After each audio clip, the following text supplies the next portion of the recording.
We've all been through a lot together. It's been a very unfair situation, but a tremendous thing was done over the last number of months. But really, if you go back to it over the last number of years, we had the witch hunt. It started, and it never really stopped. It was evil. It was corrupt. It was dirty cops.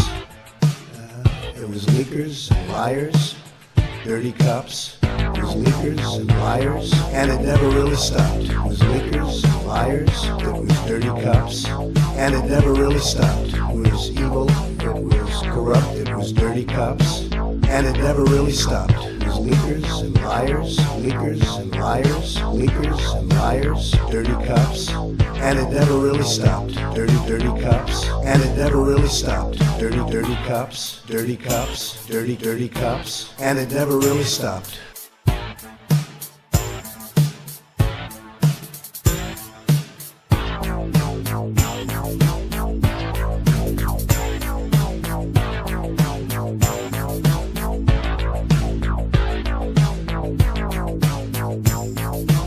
For years, the market rewarded those who knew things first. They called it illegal. Not anymore. Introducing Truth API. Tariffs at 2 a.m., you're already short. A pardon for a major shareholder, you bought at the open. Restarting the Iran war, you'll know first. Truth API. It's not insider trading when the insider sells you the feed. Just $100,000 a month, which, let's be honest, you'll make back by Tuesday. Truth API. It's fucked up, but real. Not available to poor people. Please remember to sign up for our show notes. With Civilization Cycle podcast, you can learn what to expect as society resets. Agriculture, economy, tech, and history all have mappable cycles, and these cycles affect every aspect of our lives. We can navigate the chaos and thrive together with up-to-date news and information. Also, if you like the content we have here on Civilization Cycle, think about fueling the discussions and the show by buying us a coffee at buymeacoffee.com/Civilization Cycle. And thank you for all the support. Innovation through nature, Illuminated Digest balances and supports full, healthy gut microbiome, intestinal wall integrity, and normalizes blood viscosity. Because we hear an enormous amount about people having gut issues and digestive issues. I don't know if it's the modern diet or was what's been used in the agricultural process, but that gut biome is so important to our brain fog that we get and how much energy we have. And a lot of times if you got a lot of bad breath, it's because you got the wrong kind of bacteria that have overtaken the good bacteria in your stomach. It's time to rebalance that back out, especially right now when we might need to be changing our food choices because of all the disruptions that we're seeing across the planet agriculturally. Illuminated Digest, proprietary probiotic blends, enzymes, herbs, and fulvic minerals. Try Illuminated Digest and see how good you feel when your gut biome is in balance. I love the products at Alpha Vedic. You support them, they support us. It's a win-win-win for everybody. And see how much more energy you have after trying Illuminated Digest. That link's in the description box below. Feeling the heat, the exhaustion, the withering, being out in the heat. The summer returns once again. Time to rehydrate. We got hydration that works as hard as you do. Perform Light. Got sodium, potassium, magnesium, superfood recovery blend, vitamin C. And as Victory Nutrition International would say, recharge, replenish, recover faster. If you want to support this channel, support our advertisers. Fatigue-free summer. Stay hydrated. Perform Light. Click on that link in the description box below.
Good morning, good afternoon, good evening. Let me get in the center of this screen. What an exciting week we got coming up here. We've got the Perseid meteor shower and lunar eclipse this month and full solar eclipse. So the Perseid meteor shower and the total solar eclipse are all happening on the 12th, just a few days from now. That'll occur between now and our next program. You're going to want to keep your eyes to the skies. Look for a lot of fireballs coming through as well. We seem to be in a heavy debris dense region of space that we're transiting through right now. That's the reason there's a lot of different types of aerial events that we're encountering. A lot of them can be, they're talking about, the satellite reentry and whatnot. But what's easier to explain to the public? Oh, it's Elon Musk's satellites reentry, or we're going into a heavier, more dense, debris-ridden region of space, and we don't know the size of any of the bolides that could come rolling through. So keep paying your taxes. They're due next week. You know what I mean? And also on again, off again, the war thing. We want to talk about some diesel shortages tonight. I've been diving deep the last week into the diesel shortages, what's happening, what's to be expected for diesel pricing, and how much that is going to increase not only the price of food, but delay part of the farming harvests that are coming in now, starting here at the end of the month into September, certain regions more north. So we'll start to see this culmination of a lot of things overlaying on the same time frames here. And if you look at the different obesity factors and how they're going to be selling calorie or food by the calorie now, they're going to be digitizing and selling food by the calorie. That's another thing to look forward as we move forward in this digitization age. Here's what the timeline that was given to me or talked about. Once the DTCC in New York City, that's the clearinghouse for all stocks, bonds, and financial instruments in the United States, Depository Trust Clearing Corporation. Once that goes live, full live in November, they're going to get everybody accustomed to this tokenization aspect. And in the middle or the end of 2027, they're going to start to try to throw this out, selling things by the calorie. So again, they're going to start to break everything down: home ownership, home rentals, car ownership, fractions of cars, artwork, et cetera. They're going to get you used to this fractionalized world, and then they're going to move it over into food. But between then and now, we have to go through a harvest season where diesel is getting more and more difficult to get. We see the amount of refineries having difficulty across the planet. We got these aerial explosive devices heading into ones in Russia, those in Ukraine, all across the Middle East. We got disastrous fires happening in Australia from their refinery. There's only one or two left. Overpressurization issues. We see Asia trying to keep fuel inside. Russia's not exporting fuel, and Chevron and Shell here in America are going to be running their capacity at 102%, which is, if you know anything about pressures, every single one of those accidents we've heard of from Louisiana all the way over into Texas, they've all been overpressurization events. So they're going to run it up to 102%. Then they're going to go to maintenance in Q3 and knock everything down to around 90% production. Well, if we're already scarce on some of the diesel fuels, what do you think is going to happen if they do knock it down to 90%, if there's not a refinery fire in advance? Seems like the knobs and levers of the world are being turned off one by one. If you can't see that, like how the Hormuz Strait got turned off, well, then our fertilizer got turned off, and our plastics and the chemicals in the agricultural industry, and then the fuels, and now the diesels. But the diesel relates back to the agricultural industry. So you get into this loop of what are the most important gears and levers of our civilization. Well, if you can turn those off slowly, you don't want to spook the populace, because if they turned everything off in one day and just said no more, well, that would create chaos. But look at the slowness, the drip of it. On again, off again. When did this war start? How many months ago? And this incrementalism of things that are disappearing. The inflation keeps creeping higher. Fuel prices keep going. Food keeps going. And all the while you're told, oh, it's almost over. Just hold on till next week. Oh, it's back on again. So, it's to buy time for your, let's say, calmness for all of the events occurring. Because if people really are aware, like we're trying to do tonight, you're going to see that all things aren't hunky-dory. And these next 6 to 9 months, well, it's going to be just an interesting time with inflation, food prices. And, as we come into the harvest season, wheat and rice look the most heavily affected. You're going to watch those prices just go to all-time record highs. So far, analysis and analysts and those that are forecasters for ag and the ag space across many different continents are all saying the same thing: wheat and rice. So those are main crops, staples for a lot of people. So Ransom, appreciate you joining me tonight. I have a few slides to roll through. I know you do too. And if we hear any announcements today, I'm over in Taiwan and they're doing the missile tests. Here's my newest one. Air defense drill, just in parentheses, missile attack, seek immediate shelter. A presidential alert. Shall I show my presidential alert right here? Yay, so we got that going for us. So they're testing this system. They do it every year. It's not like the first time. They do it every year, but this year they're doing it 2 to 3 times. 3 times the normal. So what's that telling us now? This is the second alert we received. It's a half-hour process to try to clear everybody off the streets and get everybody into their shelters. Like, stay inside. Missile attacks coming from somewhere. Oh, it must be the soft cats from the moon missile attack, right? But this is an ongoing exercise here. So if you hear any more alerts like beep, beep, because when I was talking to Ransom, he was like, what is going on? Are you living in the Twilight Zone over there? So anyway, we'll see if any more alerts come in. Ransom, thanks for joining. And yeah, man, good intro. I love the beginning of the Trump song and the talk of the police being corrupt, because we live in such corrupt institutions right now. It's shocking, the corruption levels that we're seeing, and it just goes on and on. Nobody cares. And we got our friend the Monitor there, don't we? What was the name of that mythical creature you just showing us there? Yeah,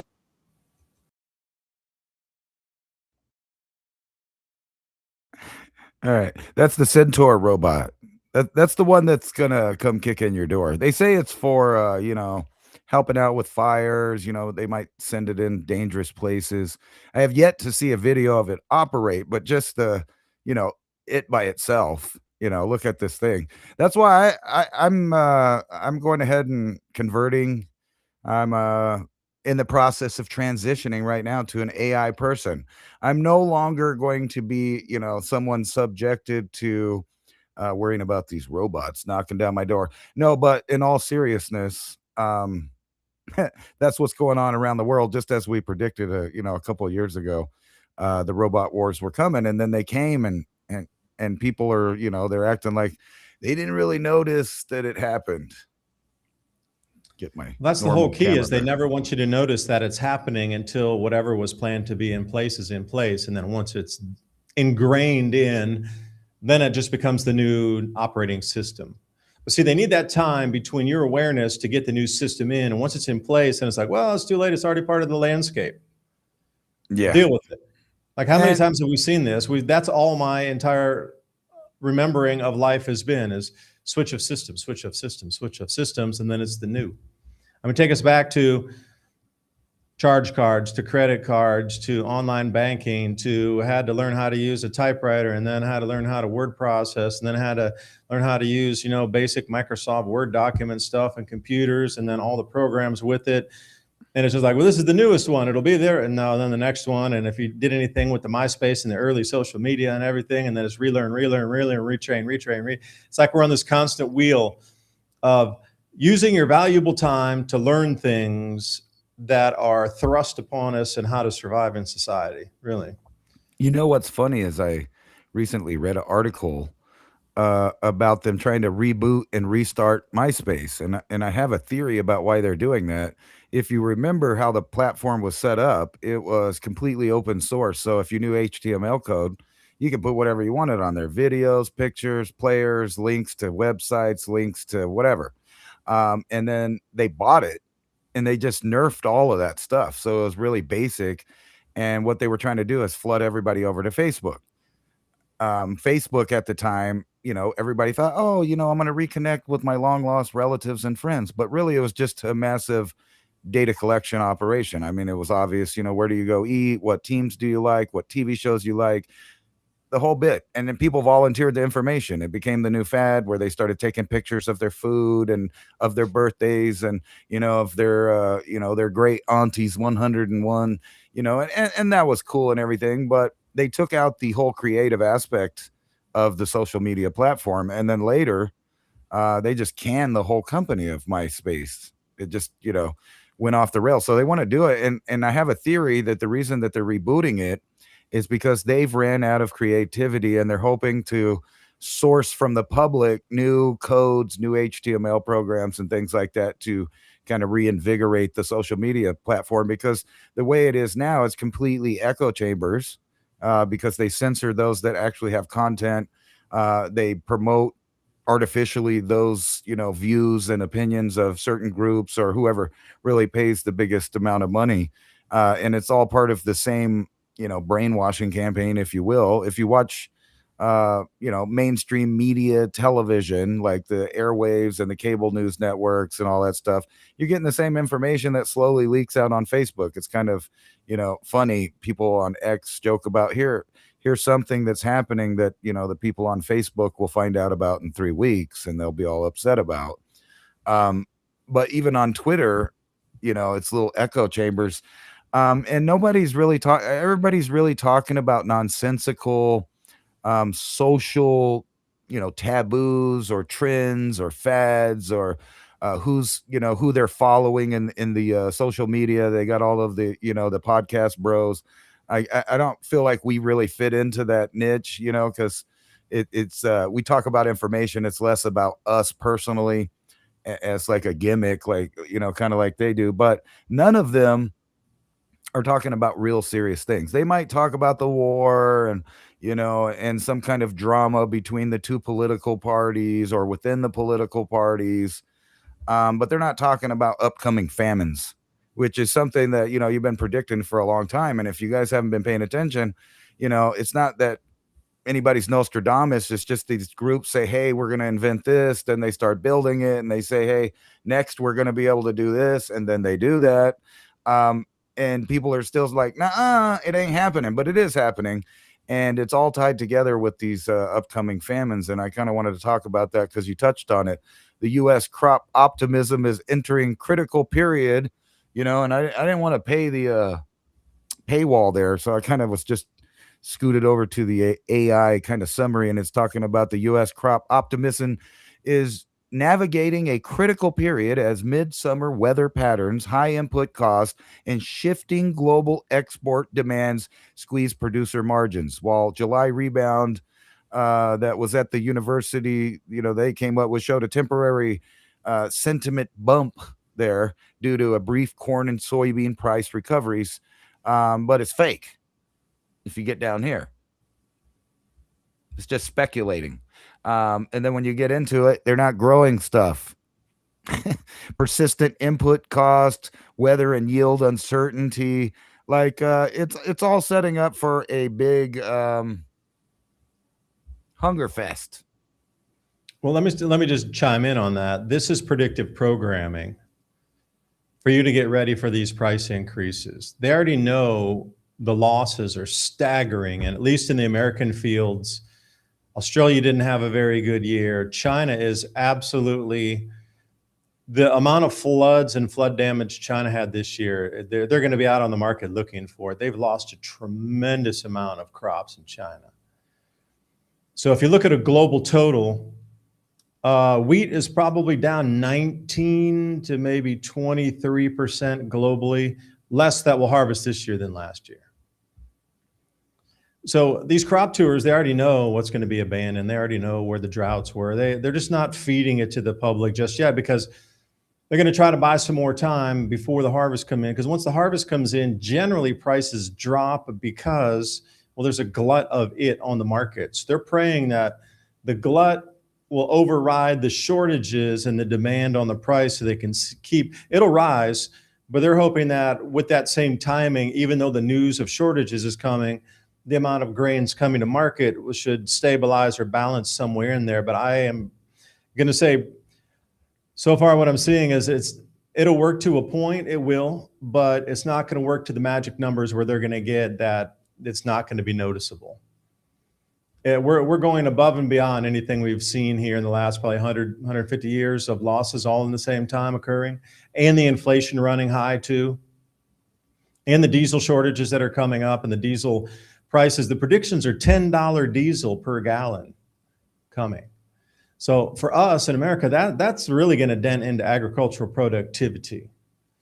Yeah, and right there you go. Diesel crunch deepens. So the distillates is like things like jet fuel and diesel fuels. That's just a barrel. It is a basket they call distillates versus like with gasoline and that sort of thing. Europe can't. They've shut down all their refinery. Well, not all, but many, more than a handful, because of this whole green agenda. So Europe actually doesn't have refineries any longer, really. They were relying on Russian imports, but then Russia also said, I got a couple slides to show you that said they're not going to export any more fuels at all. Zero, none, zero. So all those European nations that were expecting and relying on Russian imports are going to get zero. Plus all the destruction in the Middle East, that's not coming back. Ukraine is completely damaged. All those Black Sea, loading ports for all the fuels, they're all half destroyed. And there's just a very, very, it seems like, again, the knobs of turn off the knobs slowly, destroy 10 refineries in this country, 2 in that country, 4 in this country.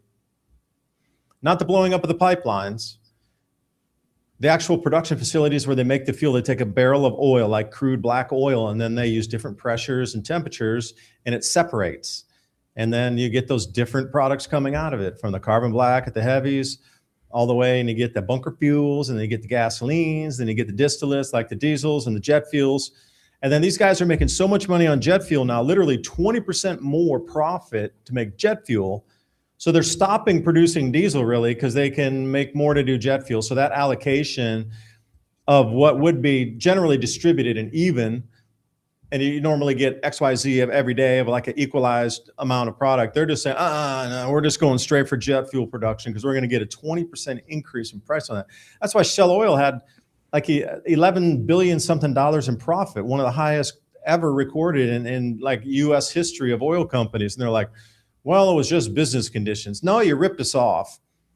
You ripped us off. If you're telling me you have the highest amount of profit ever per companies here on the gasoline and the energy side, then something's very, very wrong. How did they get that much money? Otherwise, we were just paying more, and they're gloating, saying they're going to give back to shareholders this, and they're going to buy back stock that, and their CEO is going to get a bigger golden parachute. At some point, reality has got to hit where these companies are causing artificial shortages. And then we got our government here playing their nifty games with all the bond yields and, printing money to infinitum, running up inflation, pretending like nothing's happening.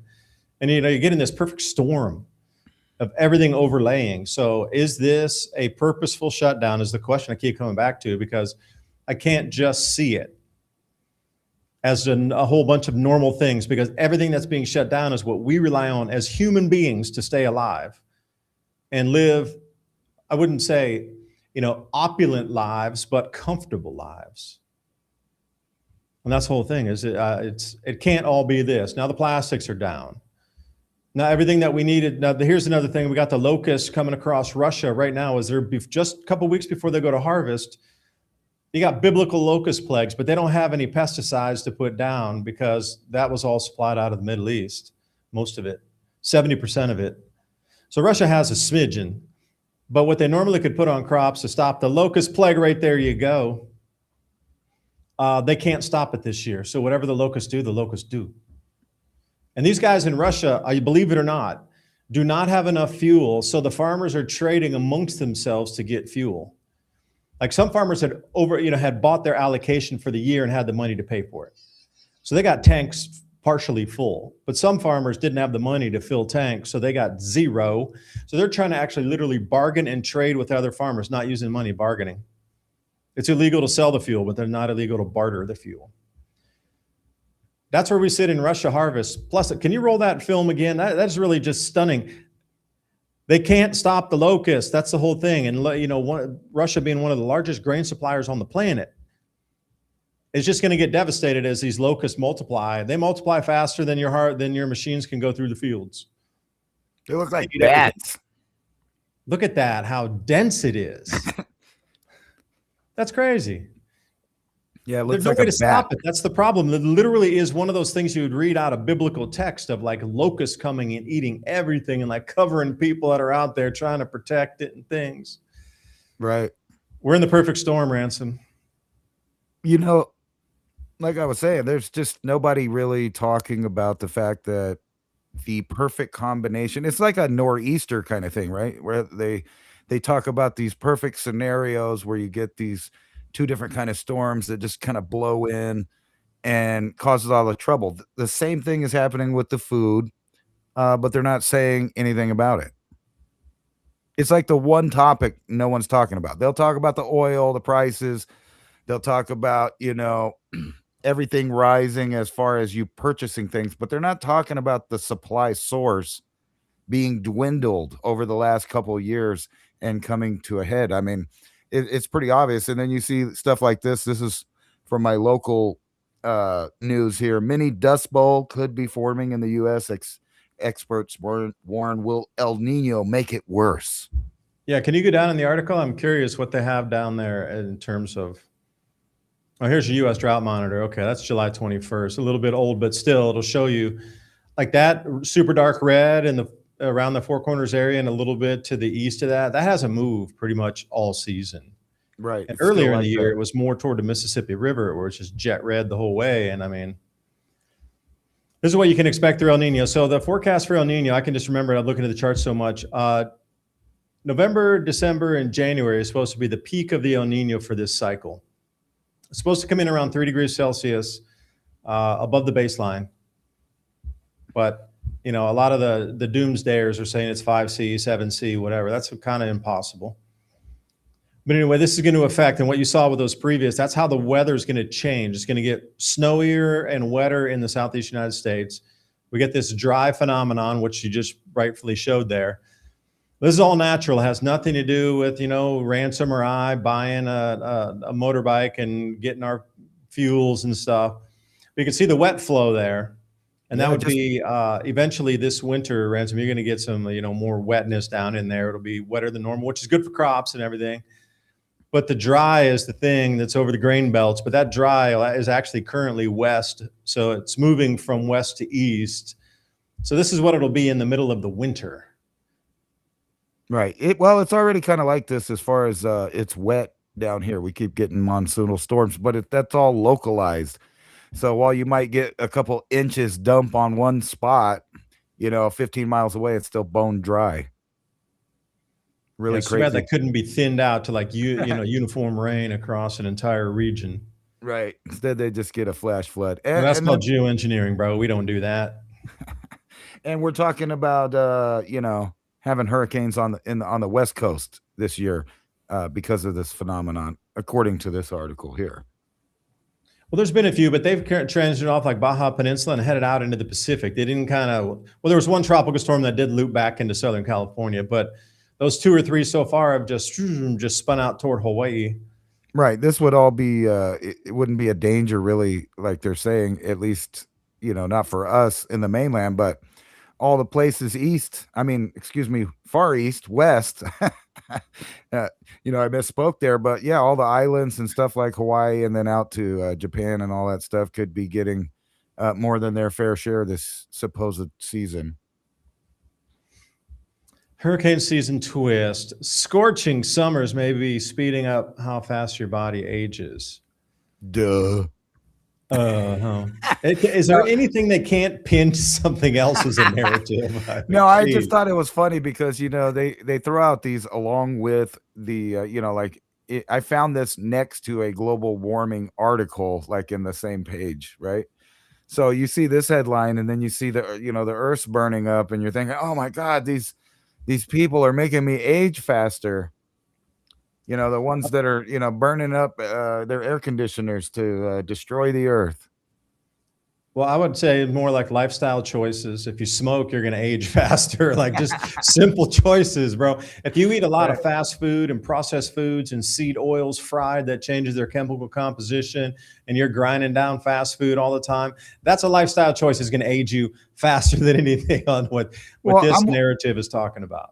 I'm wondering, does it count? We've been having a heat wave, but I've spent most of my time inside other than, going outside to do a little gardening and hanging out there at night when it cools off. I don't feel like I got that old here during this heat wave. This has to be only for those people in Europe, by the way, who are going to be, to kind of circle back to what we were talking about the diesel. because they hate the bad guy Russia, and they've been, making sure all of the fuel's cut off to them and turning off their own power, generation across the continent of Europe. And now we're going to have all these shortages. Guess who's going to be freezing their buns off after they, all of this heat, but because they don't want to use air conditioning. But you notice the government over there in almost all of those countries is using the air conditioner. Yeah, I remember reading that article about the EU Commission had to do an emergency shut off of their air con. Yeah. Right. And then they had to leave the building because there was a secure building, so there was no way to crack the windows to get any breeze in. But that alone right there was the hypocrisy. They were telling everybody else, turn on fans. Oh, here we go. There it goes. Another alert coming through. Air defense drill. The alert is not lifted. Okay. So that's what you get on your phone when they're doing these drills. So if you hear that, it's either a severe storm coming in, or they just had a big earthquake across the island, or missile launch has been detected from the cats from the moon. Sheesh. Maybe it's coming from that new Islamic Republic of Japan there. Have they got a hold of any missiles yet? No, I don't think so. Japan. I'm just kidding. I'm just kidding. No, but that's kind of a eerie thing to just live under. It's, not any different than air raid sirens back in the day, for people that lived in Europe, saying, well, they might bomb today. And then, areas never saw a bombing. And then other areas, it was every 5 minutes and something happened. So what an eerie, thing to live under, though. Yeah. Well, back to this thing. The European Commission, they were forced to shut down the air conditioning in their headquarters. And of course, the European Central Bank, they're not going to live in the heat. Come on now. We're talking about elite here. Slaves and serf class only are the ones with no AC. Well, they're not going to age 6 months, right? Let me see. I might have an article here queued up because this is the stuff I've been looking at the last few days here myself for.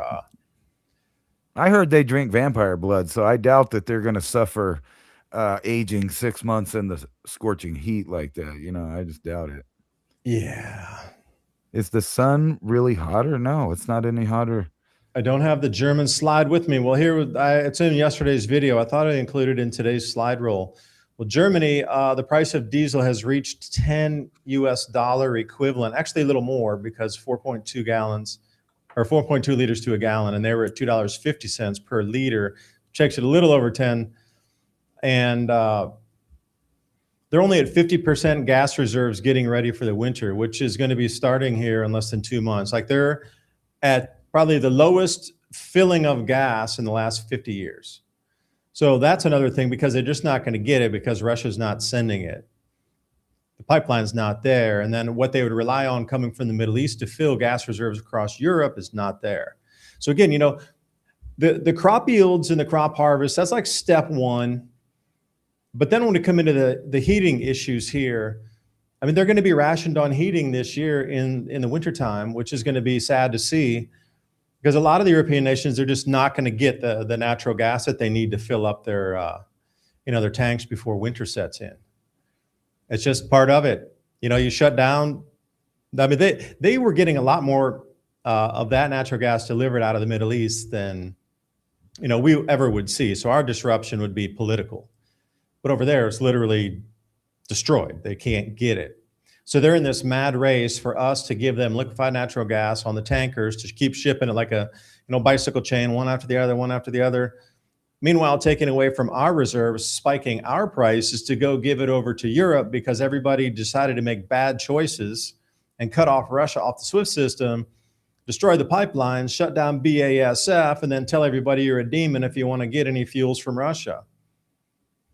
And now the second option of the Middle East isn't there either. It's destroyed. So you destroyed the major pipelines coming out of Russia to feed Europe. You destroyed the major pipelines coming out of the Middle East to feed Europe. Again, that's a planned destruction and a turning off of a lever here for me. There's no other way to put that. You just can't look at it with just a central facts in a commonsensical way and not think that that is not a plan. Everywhere you look, it's disgusting what you're seeing here in terms of how things that make our world go round are stopping slowly. everywhere across the planet, and they're keeping you distracted with inflation and talks of those people and dividing everybody amongst class and race and religion to infight. So you don't see, now everybody's so angry in America. I mean, I watch these videos where they do compilations of things, and just the sheer anger of people. They're so angry about prices. They're so angry about having to go to work because it costs so much to go to work, and they come back and they're left with like $3 for the month. People are just so we're near the boiling point of it. We're at the tipping point in America. If the food prices go a little higher, the fuel prices go a little higher, and if you're told you have to ration something, there's going to be social chaos everywhere. People just aren't. We're at the tipping point right now anyway of keeping civil society civil. Imagine when things really start to run on inflation. I just don't see a lot. I don't see that much reprieve coming from all of these things that seem to be rolling. And I had something similar about the Puerto Rican blackouts. You probably got more info on that than I do. So, what do you got? I'd like you to dissect that article. Yes, well, I was reading. Let's see here. Can you pop it back up? I saw a headline real quick, but then it disappeared. Oh, I got you full screen. That's why.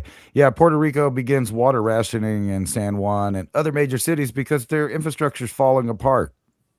And the reason that I even opened this up is because, they're talking about more than 100 days without water, the crisis hitting thousands in Puerto Rico on top of their blackouts, right? So it's not just Cuba, but this other island nation that's part of the United States, it's a commonwealth of the U.S., is having issues, holding together their own infrastructure here. And this is kind of what I was going to point out, that you don't have to deal with this being life threatening. I understand you might not get to take showers or, do certain things. However, we've done it in the past, and we could probably do it again. Like, water filters, different, yada, yada. Like, say that happened here, and they just told my town, you know what, you're not going to have water for 100 days. If I can go get water outside, I got water, period. You got one of those or two of those or three of those for each person in your household, right? You don't have to worry about it being life threatening. If you can get a cup of water, you can drink it, right? But are they going to ship, pallets of these things to the Puerto Ricans? No. No, they're going to make them struggle. They're going to make them get dysentery and, have all of that stuff. And these are, American citizens that's going to have to deal with that. So it's not even like, it's a third world country or something like that. Yeah, because if you can have people fighting for the basics, they're going to forget everything else that's going on. And you could implement any policy you want. I mean, at record lightning speed, because everybody will be so not focused. They're not even going to be distracted. They're just not even look in that direction, because the basic needs of food, shelter, safety, and then we could broaden that to electricity and, clean drinking water and all these things. Whatever's going on politically or economically or whatever, that's not even on the radar, because the basics come first. So literally you could pass 100 laws that people would be out on the street in the hundreds of thousands or millions protesting if there is massive food and water and electricity disruptions, because nobody will care. Right. And this is the way to fast track. You know how many 5G towers went up during COVID time? Like they wired the entire country, the 5G network, while everybody was stuck indoors. Nobody was out. They were worried about the COVID. They couldn't protest, couldn't go out. And the entire, what you see as 5G tower network across the whole United States was all implemented in just like a year and a half. Fast track through your distraction and your mandate to stay inside, not laws, mandates. Policies, not laws. Most of what they use to make the little, at least where I live, I mean, most constructions like that now, you use PVC. And you remember a couple shows back, we were talking about the shortage and all the materials that make the water piping and all of that stuff being hard to get. And then you also have copper, almost non-existent on the market, right? So they're starting to trip out about the amount of copper out there, which is another thing that you make all kinds of water pipes and things like that. So it's very concerning that, here's another place right here in the US, New Jersey water utilities hit by cyber attacks. And you remember the onslaught of articles that was saying that we had to worry, and everybody needed to worry about the coming cyber attacks and the cyber attacks. And now they're starting to do that. And it's conveniently a good excuse for why things don't work. Yeah, well, how do you explain why something isn't working? That is the fault of the government itself, that they're collecting taxes that's supposed to keep things operational and fully functional, and building excess into that as populations increase or people move from one area to another. I told you that last year I wanted to get another water meter put on because I got two adjacent pieces of property. One's a vacant 20-acre piece behind the house with a couple acres where the orchard are in the front. So it had we're on the last water main. So my house is actually the second to last water main. I'm on the very last one in the vacant property, it's just a wild space basically. It's a green belt, green zone. So I wanted to run a pipe, and then we have a gravel pad, like a 50 by 50 pad down. So in an emergency, you could drive a vehicle in there, or camp or whatever, plenty of turnaround space. It's packed. It's a gravel 50 by 50. I wanted to run water back there. So I talked to a water company, like before. I remember the new meter head and everything being around $900 to put it in. So I called and they're like, no, it's 4,000 now. I said, 4,000? It was like 900 and some last time. No, there's so many people moving in.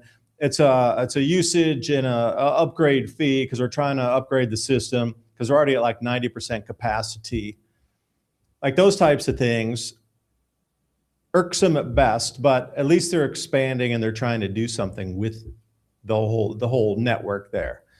Where other places, they're still taking the money, charging absurd prices, and it's falling apart. So there's a little difference on that. But the job of those local municipalities is to keep things functioning and expanding. We're at the point where everything's contracting, and they're still charging you money. They still want more. It's just baffling how there aren't just larger movements bringing people together in smaller communities where this continues to happen. Everybody's just so busy, though. They're busy with kids. They're busy trying to work double jobs. Inflation's running away. They're busy paying higher prices. It's just everybody's spinning. And I've seen so many people in videos and others talking about just how different the world seems right now. Time doesn't seem to have the same like movement of it did. Things seem to be speeding up for some people, slowing down for others. Prices running away. Everybody just seems more agitated.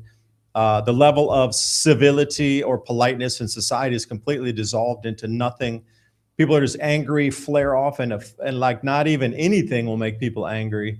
The complete shutdown of like connection between people, the glazed over stares, nothing, even acknowledging another human is now sort of a crime where people just aren't doing it. Our world has really, really shifted after COVID. And I just don't see the shift coming back. It's just getting more bizarre by the day. I'm sure everybody out there can understand what I was trying to describe, just the distantness and the lack of manners and just ridiculousness of everything going on that we see. Right. I could roll on that for a while. Like, no, well, you start hearing all of these different things, and it accumulates on people. And not to mention, the whole psychology about media, movies, and stuff like that. They watch fake things with fake people that have fake dramas. Then they have fake emotions for those people in those situations that are fake. So whether it's reality TV or movies, or they're just watching the drama between the political parties or whatever it is, they're drained. So when they actually go out into the public, they're rude, they're irritable, they're upset. You know what I mean? So half of it's not their fault, and they probably have a bad diet, and they took all the latest medications and whatever else is ailing them.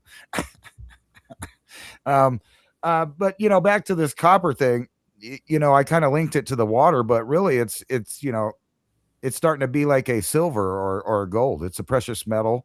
And why is it getting so valuable, and why is it getting so rare? Well, just like the water and the electricity, it's going to these AI data centers. Like when you get down here in the article, Wait, look at that chart there. Can you go back to the chart? When's the last time we talked about copper? It was at 599 last time, a couple of yeah, weeks ago when we showed that chart. Now it's at 690. All right, so that's $1 up in 2 weeks. right. Yeah, it's hot because you know why they're gonna give it all to the expansion of the AI industry, the one that's having the apocalyptic, bubble pop. But yet all the infrastructure's still rolling out because they know there's going to be several of these mad titans that own the best and the strongest AIs connected to these data centers with quantum computing. And that's why you can't have stuff. And you know what? It seems to always turn up just like that every time.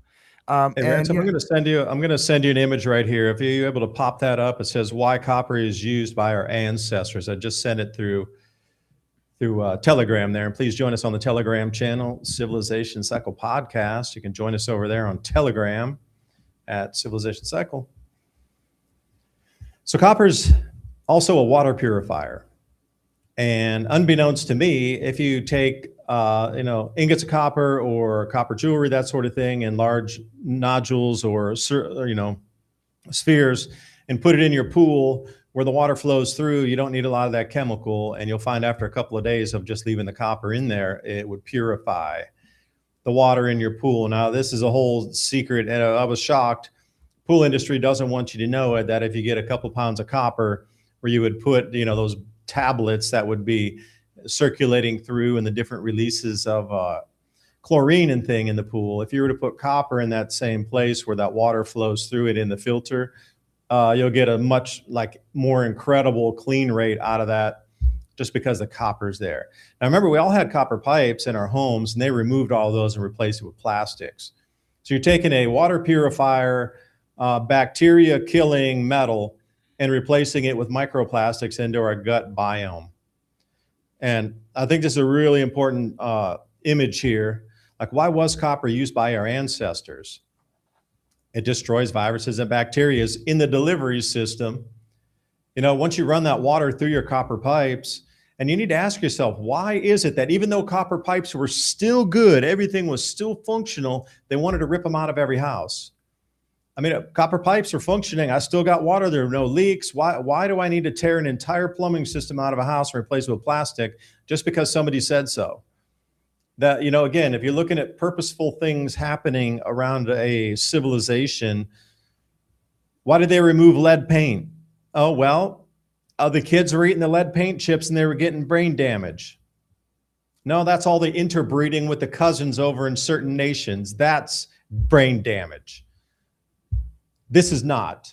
That whole thing, why would they want to remove? We had lead paint for 150 years, and then suddenly, just a couple decades ago, we had to remove it all out. At the same time, they were rolling out all the different wired devices. And when the routers first came in, suddenly all the lead paint needed to go away. But yeah, we had it for 150 years, and we didn't get the brain damaged kids like they said. Oh, little Jim is going to eat the chip paint. I mean, not going to be stuck in a wheelchair. That didn't happen for over a century and a half. And then suddenly we got to get rid of it. Right at the same time, all the wireless stuff came in. And then right now we need to get rid of all the copper pipes. Right at the same time that there's all these kind of weird viruses and things going around, and got to get microplastics into our guts, Again, the things, the way they roll out seem to be a little bit, planned, let's say, of the things that could be used for benefiting humanity. Because I'm looking for lead paint. Anybody got lead paint out there? Because I want your lead paint. I am going to paint my whole house with lead paint because I don't want the Wi-Fi. I don't want the signal coming in. Man, your house suck, man. I can't get no connection in here.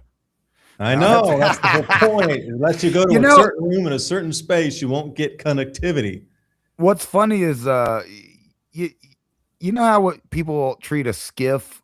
So before you go in a skiff, they take everything from you, right? They take every electronic device. You get scanned. You go in it. You don't have nothing. Where are you talking about? A skiff. It's like a top secret briefing room where you're allowed to look at stuff, but you can't take anything out of it. But when you go in, you get, scanned for electronic devices and they search you and whatever.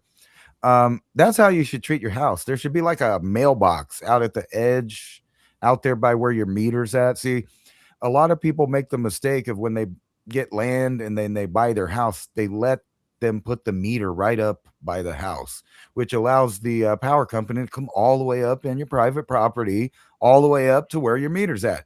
However, if you put the meter first before you lay any of the wire for your house or anything, the meter's out at the edge of the road with the rest of the right of way, utilities and stuff like that. But imagine you just have a box. When people come over, they just put their phone in there. No big deal. They pick it up when they come back, and you just have your house as a skiff. No Wi-Fi, no phones, no nada. And then it's only Elon Musk looking at you from above.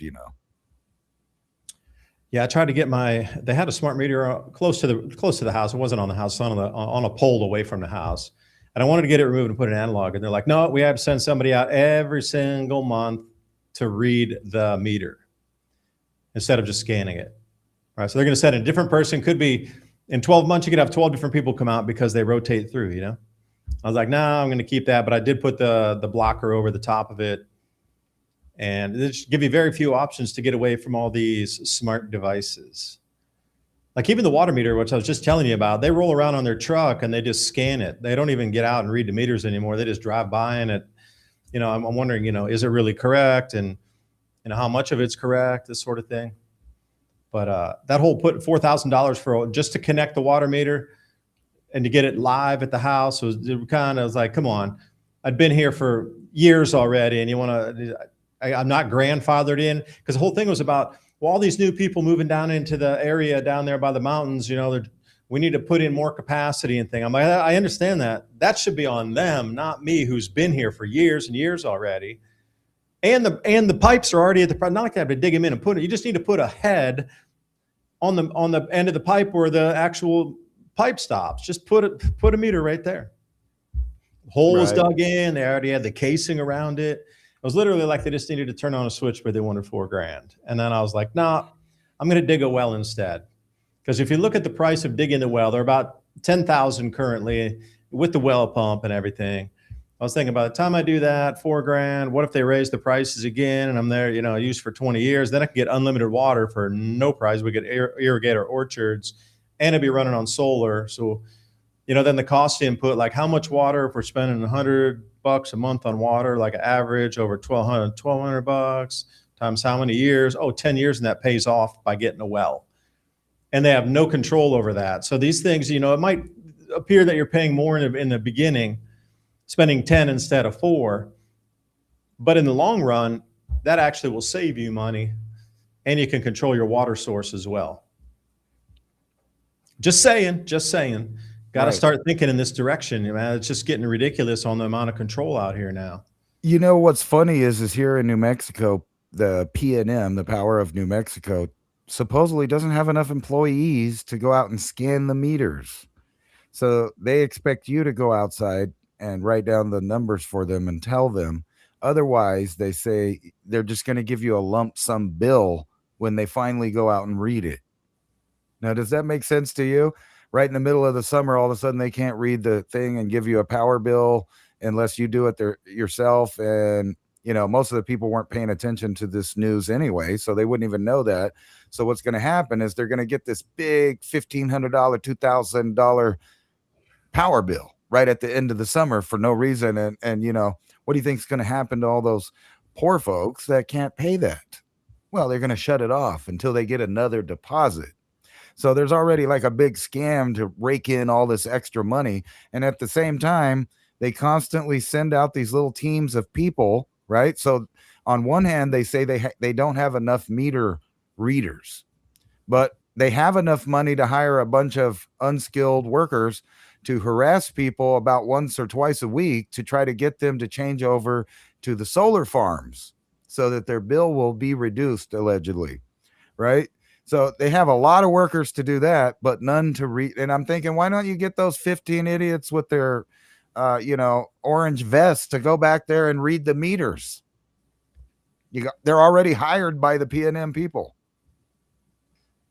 The way what you just described to me is just a different way to harvest more data from everybody. Because possibly, if you have to report yourself, maybe they don't have your new phone number or using two phones, and you use one that you didn't use before, and then they connect that. Or perhaps you have a different bank account that you just opened, or you just got a new credit card that you just didn't use yet, and then somehow you forget, and then you connect that. And imagine all the new data they can harvest on your banking, your mobile, and everything, that just from that one move alone, how much more uh, info can they get about you on that very simple thing of you need to self-report.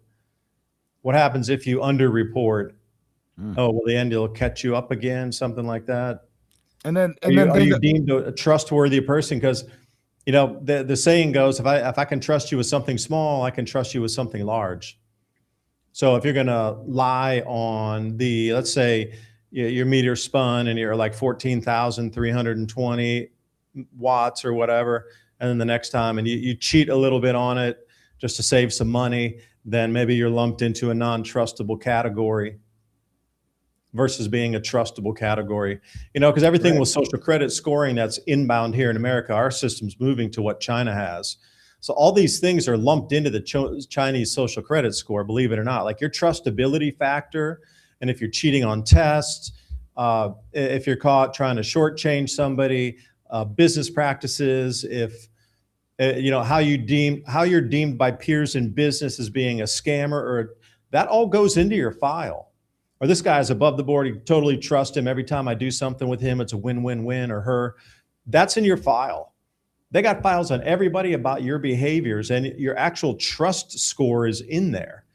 right. Can you be trusted as a leading member of society? Because if your trust score is zero, you will have no opportunity to move forward in like positions of power, because they deem you a risk because you're not trustable. You lie, you cheat.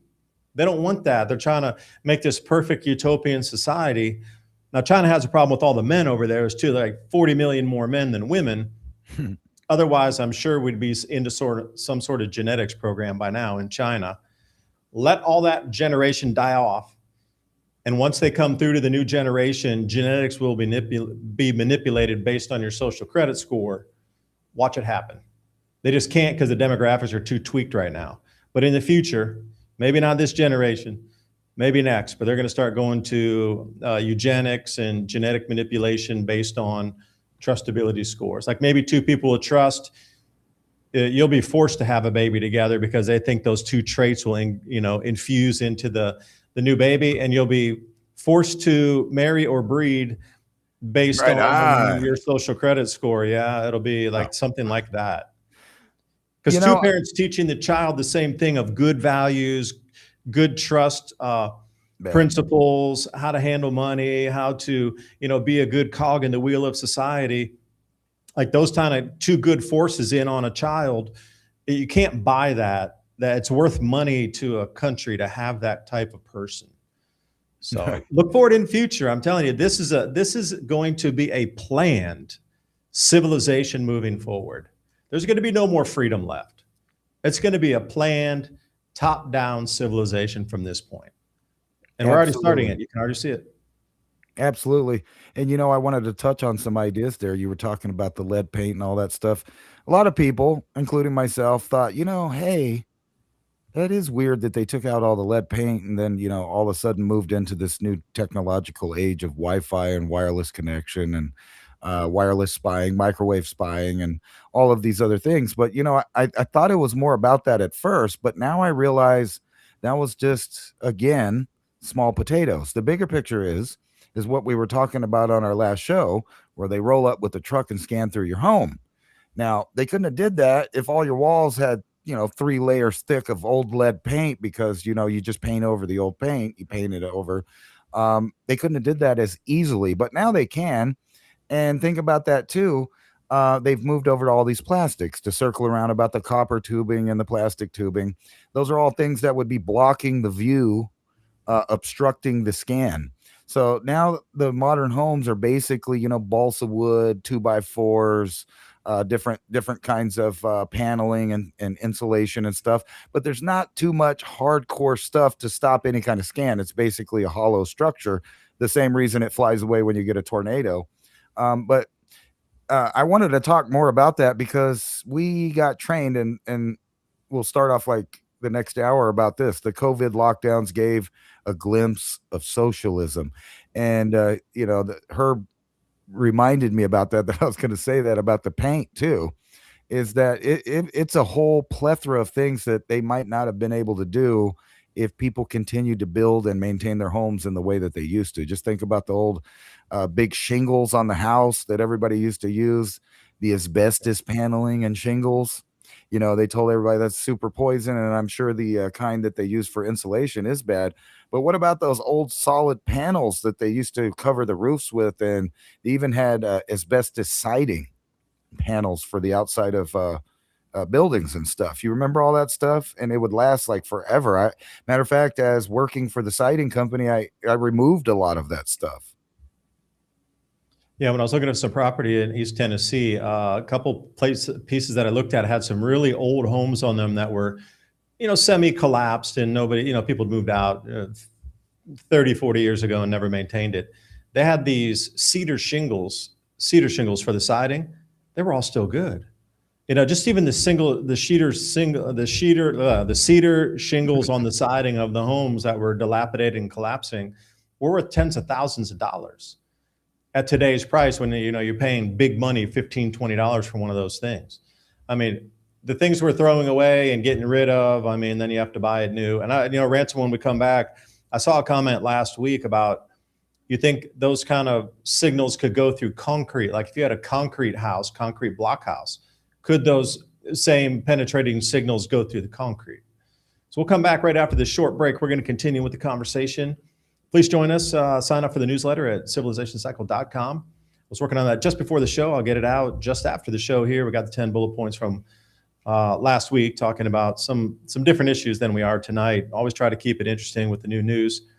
And as always, buy me a coffee. If you support this type of content, support us so we can bring you more information and research. buymeacoffee.com/civilization cycle. We'll be back in 2 minutes and 2 seconds. Sound like Chuck Woolery, 2 and 2, dude. We'll see you right back here for the second hour of the Civilization Cycle podcast. Please remember to sign up for our show notes. With Civilization Cycle podcast, you can learn what to expect as society resets. Agriculture, economy, tech, and history all have mappable cycles, and these cycles affect every aspect of our lives. We can navigate the chaos and thrive together with up-to-date news and information. Also, if you like the content we have here on Civilization Cycle, think about fueling the discussions and the show by buying us a coffee at buymeacoffee.com/civilization cycle. And thank you for all the support. Innovation through nature, Illuminated Digest balances and supports full, healthy gut microbiome, intestinal wall integrity, and normalizes blood viscosity. Because we hear an enormous amount about people having gut issues and digestive issues. I don't know if it's the modern diet or what's been used in the agricultural process, but that gut biome is so important to our brain fog that we get and how much energy we have. And a lot of times, if you got a lot of bad breath, it's because you got the wrong kind of bacteria that have overtaken the good bacteria in your stomach. It's time to rebalance that back out, especially right now when we might need to be changing our food choices because of all the disruptions that we're seeing across the planet agriculturally. Illuminated Digest, proprietary probiotic blends, enzymes, herbs, and fulvic minerals. Try Illuminated Digest and see how good you feel when your gut biome is in balance. I love the products at Alpha Vedic. You support them, they support us.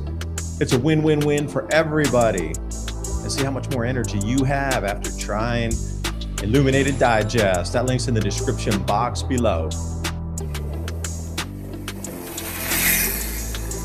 Feeling the heat, the exhaustion, the withering, being out in the heat. The summer returns once again. Time to rehydrate. We got hydration that works as hard as you do. Perform Light, got sodium, potassium, magnesium, superfood recovery blend, vitamin C. And as Victory Nutrition International would say, recharge, replenish, recover faster. If you want to support this channel, support our advertisers. Fatigue-free summer. Stay hydrated. Perform Live. Click on that link in the description box below.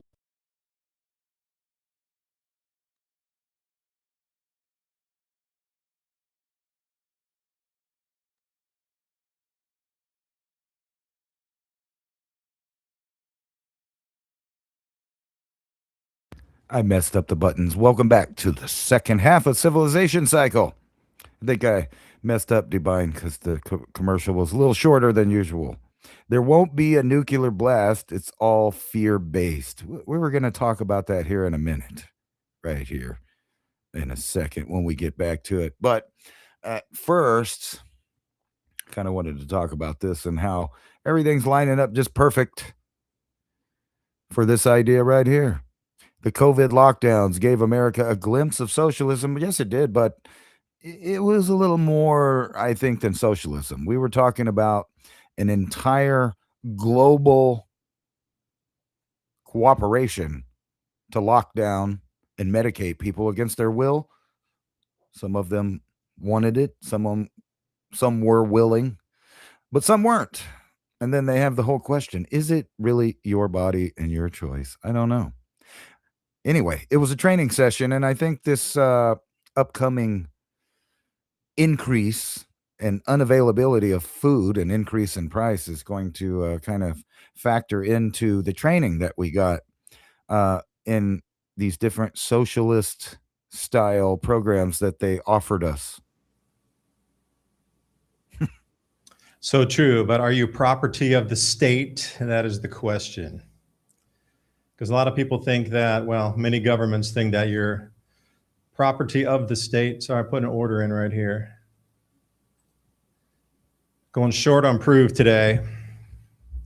They unlocked their tokens at 50% of all the tokens that are on the market. So that one had dropped from 20 cents down to 15 cents over the last day. So they're trying to put an order in there. Oh yeah, we're up $2.14. Nice. Just after that, one few seconds, you could see there was an engulfing candle. I was looking for that candle to go red and go down below. It kind of sometimes you get they'll bounce back up again, but I didn't get the price I was looking for. But oh well. Speaking of that, you know, we're talking to some people in Chicago, trying to think about how to use this information we're giving you on this show, and we're in talks with some people in Chicago that might want to come on with us and utilize the information that we provide in this show. And I'll leave it right there until our discussions continue on the weekend further with the CME people. So is your body yours? Because in China, it's not. It's property of the state. Absolutely, unequivocally, without a doubt, don't even question it. You are owned as property by the state. Even if you don't live in China, the Chinese that are outside, they are property, and they know they are. So if they're required to come home, or if they're required to do something for the government at any request of anything, they will always abide and say yes, because they got family members that'll be arrested and organ harvested, or just family members will lose their social credit score, they'll lose their jobs, lose their homes, lose their apartments, can't travel, if they say no to the requests given to them as they're overseas. You need to come home. You can't live in America anymore. Okay, I'll be on the next plane in 20 minutes, man. Like, the social credit score that exists in China is all encompassing. And there was no refusal in China for the vaccine. None, zero. You did it, or you couldn't get home because you didn't have your code didn't turn green, that you have gone and got your compliance code and scanned your QR code and got the latest whatever. You couldn't even get into your apartment because everything is now is a gate. You're living in a full-on open-air prison in China. You have to do a QR code scan even to open the gate to go into your massive complex, like that 10,000 people live in these buildings, you know, massive multi-story buildings in enclosures, but every one of them is enclosed no more than a different zoo exhibit. So when you go in there, you're not even allowed in if you don't have the latest whatever updated on your app. It literally won't let you go through the gate. So those that didn't get whatever was required to jabba dabba do, they were not even allowed to go home until they got it. 100% compliance, 100% of the population. Well, at least the normal serf population, the slave class. Because you know, at the top there, they weren't doing that. And you know, here too, you know damn well at the top, our people weren't doing that either. It was only for the removal class. So who owns what? And socialism is a terrible thing anyway. It never worked. Yeah, I always like Gerald Celente. He's so funny, man. He's like, you can always vote your way into socialism real easy, but you always need to shoot your way out. It's always the same through history, and people still think that it's just going to work this time. We have entered a very dangerous stage across the planet, specifically in America, where this AI entity, as it comes in, as the more and more of these things come forward, and the more control that this thing has, you're going to be required to do more compliance, this, that, and there. You can see the track where this thing's going. At the end of it, though, if we do come into something like a social credit system that they have in China, it's going to involve, and I lived and worked in China for a few years, and I thought, as this system was coming in, it's impossible that they're going to get the 80-year-old grandmas in the countryside to get smartphones to be able to do all this garbage. And then even nobody ever used anything electronic in the countryside. They all had cash. They had cash in the match. Everybody had cash. It was like a cash kingdom. You go there, you couldn't even use credit cards. Everything was cash. You either had cash or you couldn't travel.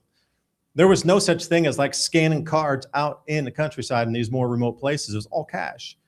That's what made me so skeptical of the system they were talking about in China. I'm like, man, they're never going to do that. You got hundreds of millions of people that they're all on cash. They don't have electronic devices. A quarter of the population is never going to get pulled into the system. Ha ha ha, the joke was on me. Everybody has a smartphone. There's no more cash, and everybody's in on the system. They were forced to, by applying the thumb screws to those family members that were outside the countryside living in the cities. You were the ones that were supposed to bring that system back to your family and convert them over to it. And you, the worker, you're in the city in Shanghai, you're in Beijing, you're in like Chengdu or Nanjing or somewhere, you're down in the Pearl River Delta, you're down in Shenzhen. You need to bring the money home and buy that for your grandparents. That's your duty as a Chinese citizen, is to buy the device, to take it to your grandparents, teach them how to use it. And that is your duty to do it. And if you do not, we will dock your social credit score. We will knock your points down for non-compliance in the system. That's how they did it. That, because these grandparents, those $1,000 phones, or, let's say $800 US, are you kidding me? That's so far out of the range of anybody to be able to buy that was living out in the countryside. I'm talking rural, remote, kind of like poor, very agrarian, poor society. It was super fun out there traveling, man. You walk through and they'd be like, dude, where are you from? You're like a space alien dropped in. It's cool. You speak Chinese, welcome, It was really cool. I love traveling in China, really remote. Cities were good, but remote travel in China was awesome. I mean, there was so amazing history that they hadn't destroyed yet, like the pyramids out past Xi'an and Yuanyang and going way out that way. There's all kind of ancient megaliths and just underground cities and buried ruins. And it was archaeology, man. It is a dream to go over there and travel around. More remote spots, you could really just like climb on everything. There's no fences, you don't have to buy a ticket for anything. Like those kind of places. Unknowns on a map, unless you could read Chinese to see where the place is. And you got something and a glimpse about it. Those kind of places where, in my estimation, like it is going to be impossible to get that system there. Well, it is all encompassing. It's everywhere. So for our country, it's going to be so much easier because everybody's already there with their smart devices. It's not like you have to convince people to do it or get your, the sons and daughters working in New York or in Atlanta or somewhere, Savannah, to go get money to then take out to their rural grandparents to buy them a smartphone to get them on the system. Like they already got it. Like to implement the system in America is going to be way faster, but they need the cause and provocation to get people to flip the system. What is that going to be? Because we're going down there real quick. We're getting pushed that direction. So what's the catalyst going to be? Economic collapse where we have to, suddenly switch systems to all digital because the old one didn't work and we can't quickly enough adjust to the old system, but we got a new one that'll work to get us through this financial new Great Depression or something. It's going to be something like this. Is it going to be because food gets too high and you need a digital rationing card and we got to get the system? Because we got to know one for one. We got to make sure everybody gets just one loaf of bread. Those bad people got 3 loaves of bread. You got to get on the social credit score system to make sure they only get 1 loaf. Please, everybody, sign up for the digital rationing card. It's going to be on your phone. It's going to be something like this. It's going to take a mass, big, giant event, bigger than 9/11, way bigger. It's going to have to be something that it's all encompassing, that happens in like a week, that transitions the system instantly. And because everybody's already electronic in America, it'll be fast and boom. It'll take just a couple months to get everybody to the new system. You learn it, like in China, they learned it or they starved. They learned it or they couldn't get on a bus. They learned it or they couldn't rent a house, or the government was going to take their house away unless they got on the system. They made it so urgent that your basic needs of shelter would be taken away if you don't get the new system. Your basic need of food would be taken away, and transportation. Couldn't get on the bus because they put all those scanners, even in like the super remote place. You had to get on a bus and they had all those high-tech things, and nobody, what the hell is this? No, you can't get on the bus unless you scan your code, because only people with a score of 500 or greater can get on a bus. We don't know what your score is because you don't have a phone.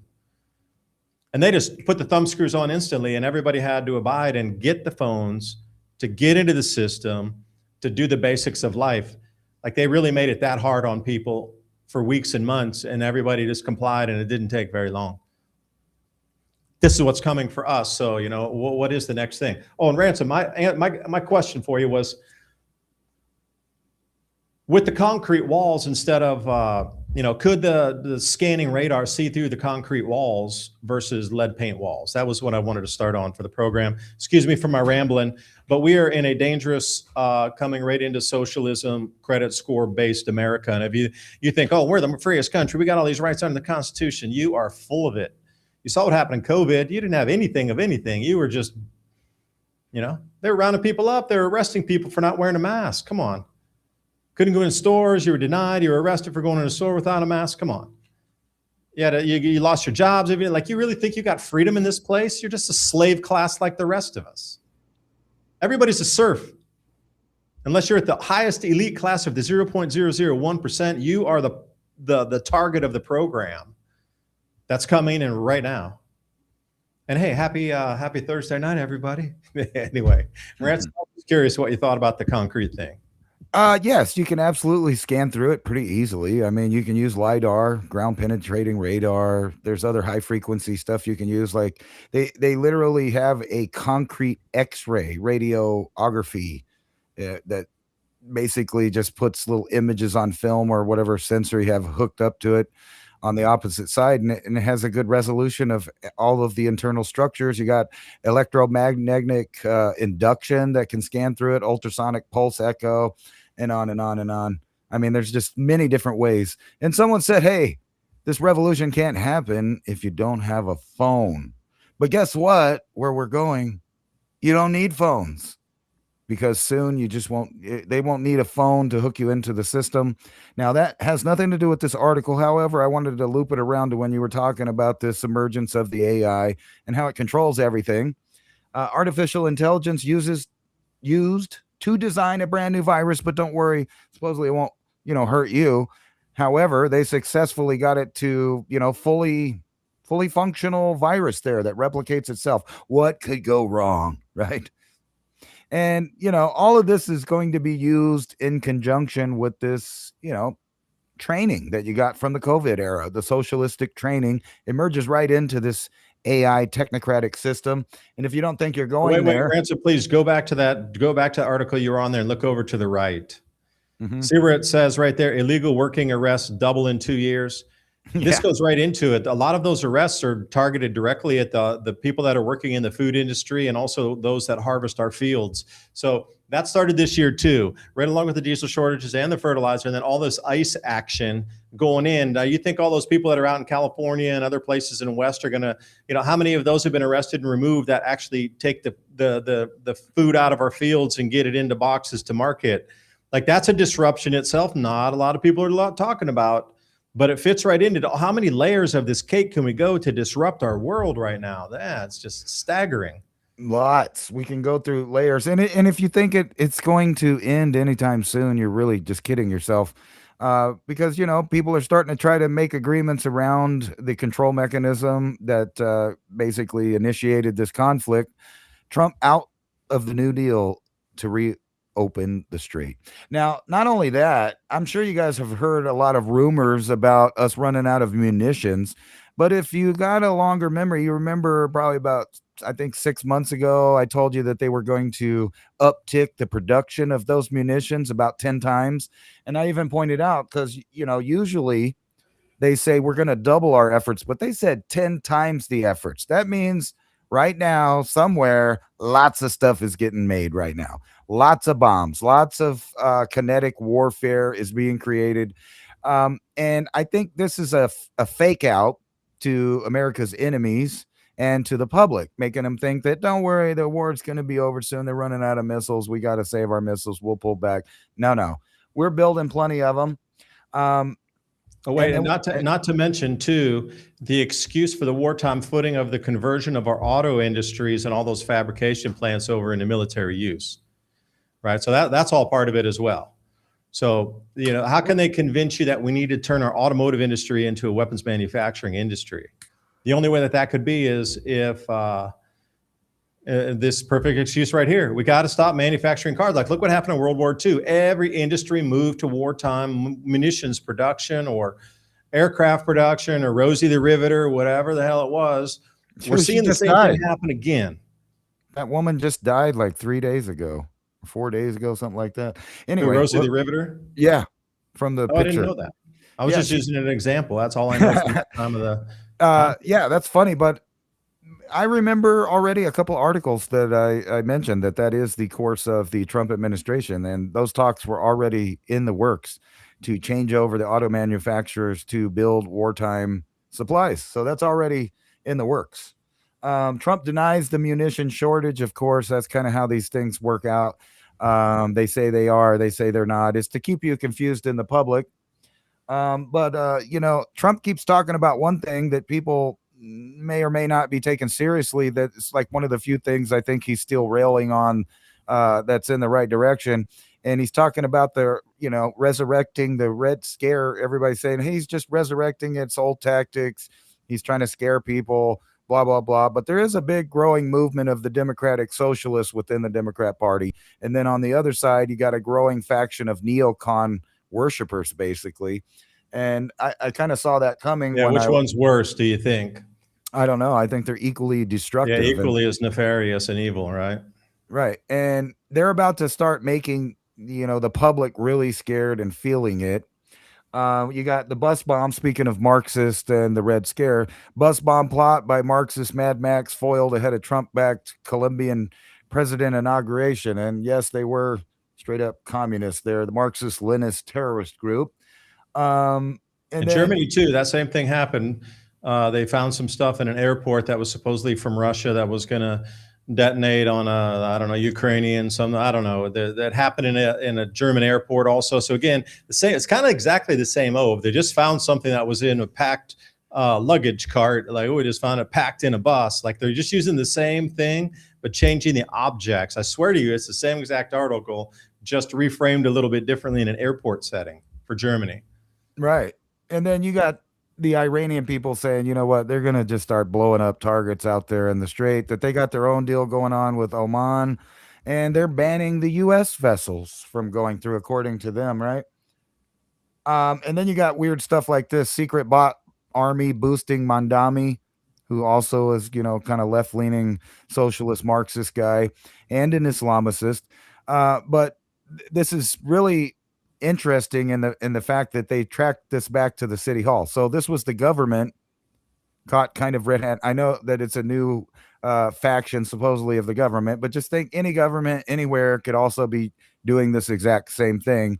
So they got a secret bot army out there trying to sway the public's opinion or make them think that a truth isn't true, or that a lie is true, or whatever it is that they're trying to propagate on people. They're using the AI just straight up like a cyber attack on human beings, right? And you're like, well, how could that go wrong? Well, the Federal Communications Commission scrapped limit on broadcast TV ownership, which means there'll be even more of a streamlining of the AI media companies and the television broadcasters. So you're going to get more and more of a unified message coming out of the ministries of truth around the world.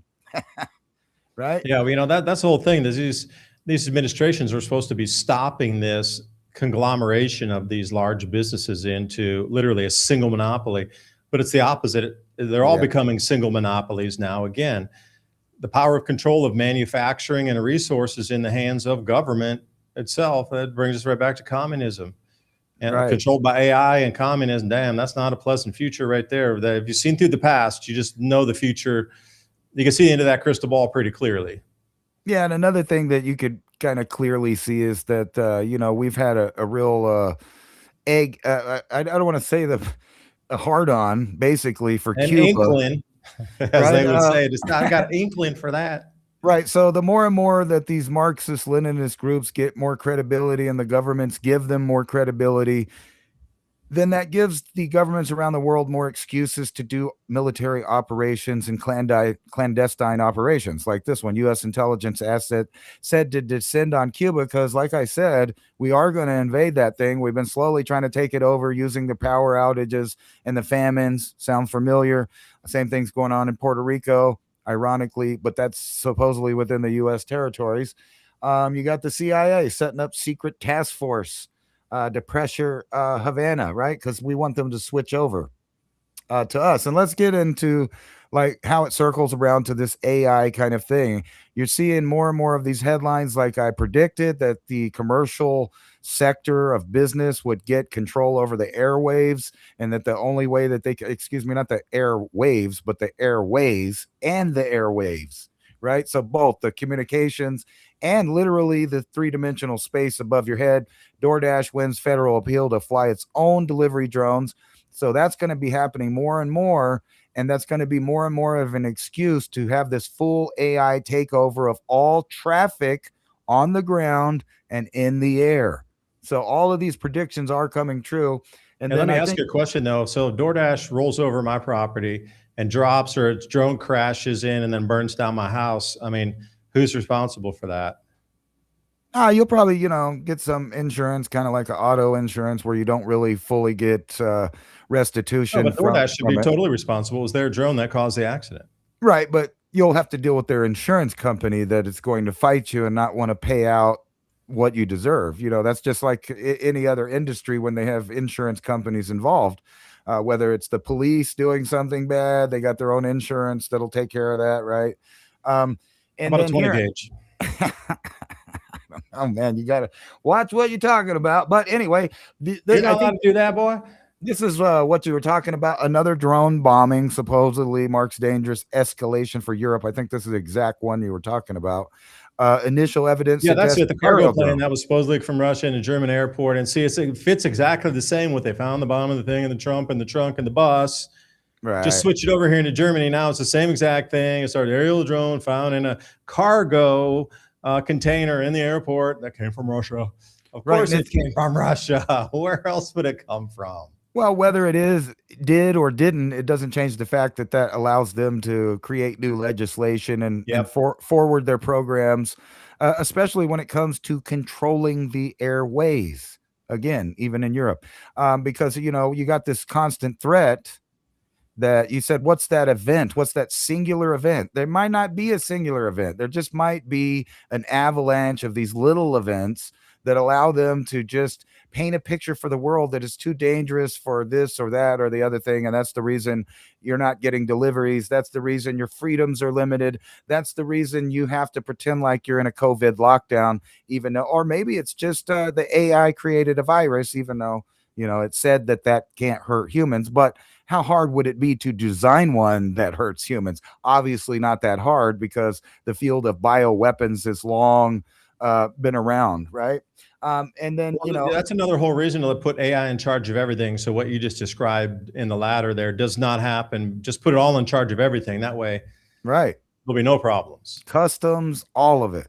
Right. Yeah. And put it all under control of AI. And that sounds like Skynet, my friend. I think I have been pre-programmed with that in a few movies through the years. It is. And, our government's announced that they will be policing with robots along the border, and certain towns are buying robots, and sheriff's offices are buying drones and robots to spy on you, scan your house.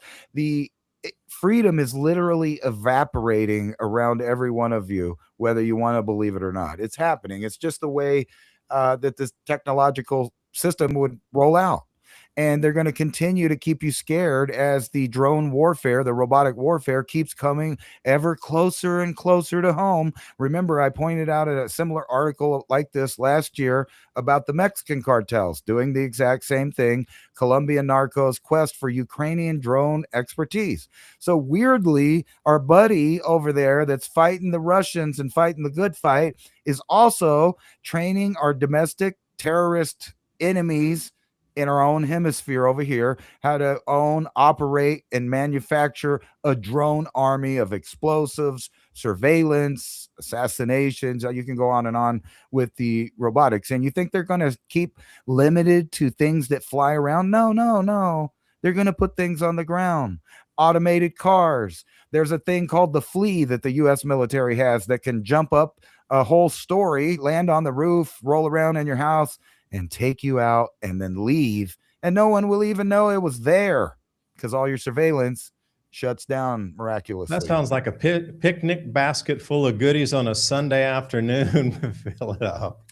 And, like I'm Jeez. saying, and forget about the phone thing. Everybody thinks it's a phone. Forget about the mark of the beast chip that you have to go get. We're beyond that technology now.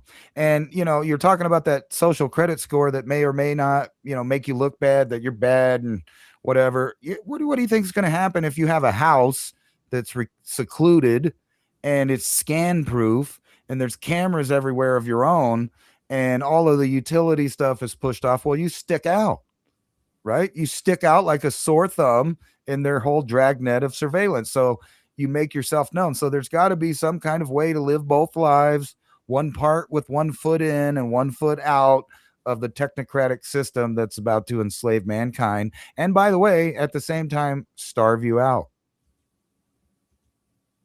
Don't be starving me, man. Yeah, okay. So speaking of starving, a lot of these things in the occult leadership are following on different types of celestial and planetary alignments or configurations for different energetic flows. And this has been well known because there's a famous saying in money circles like millionaires use technical analysis, billionaires use astrology. All right, so this is well known that, in the wealth class that this astrology is a thing. It has been since time immemorial. I mean, you go back to Sumerians and anything prior up to now, it's all based on following the sun, the moon, the heavens, and where we sit in the cosmos as we move through that. That astrology is the energetic flow through the system in astronomy, just as your XYZ axis where we're sitting in that. So the astrology shows you where the flow, the ebbs and flows like Birkeland currents when we pass through, more energy enhanced areas of space, and it might be a 2,000-year cycle or a 500-year, an 80-year cycle. That shows you where we're going through the energy signature of the area of space we're going to or we are transiting through. And the XYZ axis will show you where we lie within that. And through time immemorial and ancient texts and all these things they've known for 8,000 years plus, when we get into these certain regions, as we spin around, there are different effects that can be harnessed and used by those who know those energies are in play for a greater outcome. I'm just bringing this up here, the rare total solar eclipse and the Perseid meteor shower all occurring on August 12th, which is a rare one anyway. So I'm not saying there's extra energies involved with this just because there's a meteor shower and there's a solar eclipse. There's also a lunar eclipse later on in the month as well. Now, this is going to be going over, I think, parts of Greenland. It's not visible here for us in Asia. It should be more visible over to you all over in the U.S. Take a look over there. But I did want to jump on to this article here about China and Russia and gasoline exports. So Russia's extending all the gasoline ban until the end of January. And this will include all diesels as well. So Europe's not going to get what they need for the entire year. It's going to get chilly and they're not going to have what they need. So, where does that take them for the year? And as I was talking about on the beginning of the show here, off of the street interview, Shell CEO blunt message, gas and diesel face a new squeeze, refiners moving over to the jet fuels. So we're going to get squeezed because the profits of these companies come first, and you having shortages or inflation comes second. It's all about getting the most money they can for the shareholders. It's always been. They're an entity. They're first, you're always second. And then another thing here with this was a real interesting one that I found. Again, Russia, when you showed all those locusts coming across, Russia reaps what it sows. A shortage now hits food. Well, it's not just food in Russia, it's food globally. Just like Ukraine is not supplying down into Africa any longer. Remember Ukraine, Ukraine used to supply 30 million tons of grain. Now they're down to like 5 or so. This year, I think it's going to be less because they had so much more destruction of their main industries, and they've really been hit, even major cities, and all the men have been thrust into the front meat grinder with no reason except to depopulate. So there's no diesel, no money, and farmers are forced to trade fuel with each other even to get what they need to get these harvests in. And we got the locusts, which you just showed. So, do the numbers from Russia. If those decline to a point, that would entail a famine anyway, just from Russia not exporting. And then China, they're in a world of hurt for grains. We in America are at 150-year lows or 100-year lows. We'll see as we come up here at the end of the month. But the world's going to be really lean on food. So just a lot of mechanics, a lot of things are moving. Here's your price of diesel, because Ransom, you showed the copper chart here. Well, here's your diesel price moving forward. This comes directly from the refinery prices. I don't have the latest one, but it's up around $5 currently, $5.05. So even this chart that was just last week on July 31st, even in this last 1 week has jumped to $5.05. So, the things are just skyrocketing for fuel prices here. And I might add in on this one. This comes from the Shell CEO and talking about specifically the refineries are now prioritizing products and jet fuel. So there's going to be a shortage worsening and the supply pipeline narrows without that many people noticing it because they're going to move their production shift. Let me see if I can find them. Yeah, here it is. This is the actual beginning of the article. Shell CEO Wael Swan. Diesel retail prices in the U.S. are being kept artificially low because we're coming into the midterms. Like gasoline and diesel right now, as you know it, are really artificially being suppressed. But wait until after the midterms, they're going to run. They want to keep it low for the midterms. And after that, election's over, the real price is going to start to hit you, along with the real price of the grains and the real price of your plastics and the real price of everything is going to hit all in once. Like you talked about people, not getting a bill every month and maybe waiting to pay it all at the same time. Well, this is going to be the same thing. Like all 3 or 4 of these things are going to hit us in the exact same moments. And then here's another one. Shell itself announced, I was telling you that it's going to reduce capacity to 93%. I've heard as low as 90, 93, so that's right in the ballpark there for the third quarter planned maintenance, which means as we beg for more fuel, there will just be less fuel. And here's another one for us on diesel. Again, Shell is CEO. Diesel's in short supply, but behind the scenes, you wouldn't know it because of the artificial suppression of prices. We're exporting diesel over to Europe, but at the same price, our diesel keeps creeping up. And these same people on these articles here are predicting $10 a gallon diesel by the end of the year. So hopefully our harvest would have been in by then, but then that hits the trucking industry and all things run on diesel for supply chain. Containers, the reefers, these sort of thing, they run on diesel to keep the refrigerated movement of goods. So this is the world we're kind of sitting in right now. And as you can see, all these things are going to start to hit us after the midterms are over. Like all the politicians are keeping everything artificially low for us to get their vote. But once that's done and they no longer need you, or the appearance of you choosing something, they're just going to let it run. And 2027 is going to be a very inflationary year. Christmas is going to be one to remember for the inflation hitting because, November elections are going to be done. And then that's it. And then things run on the price they're supposed to be, not on what's suppressed. And that'll be food. And everybody will be talking about it around the holiday dinner table. the inflation is going to get crazy, and we very well may have the stock market crash, because once Tesla unlocks its 20%, 25% of the shares here on the 11th, just a few more days, so many people are just saying, man, everybody's going to sell everything in the market at that point.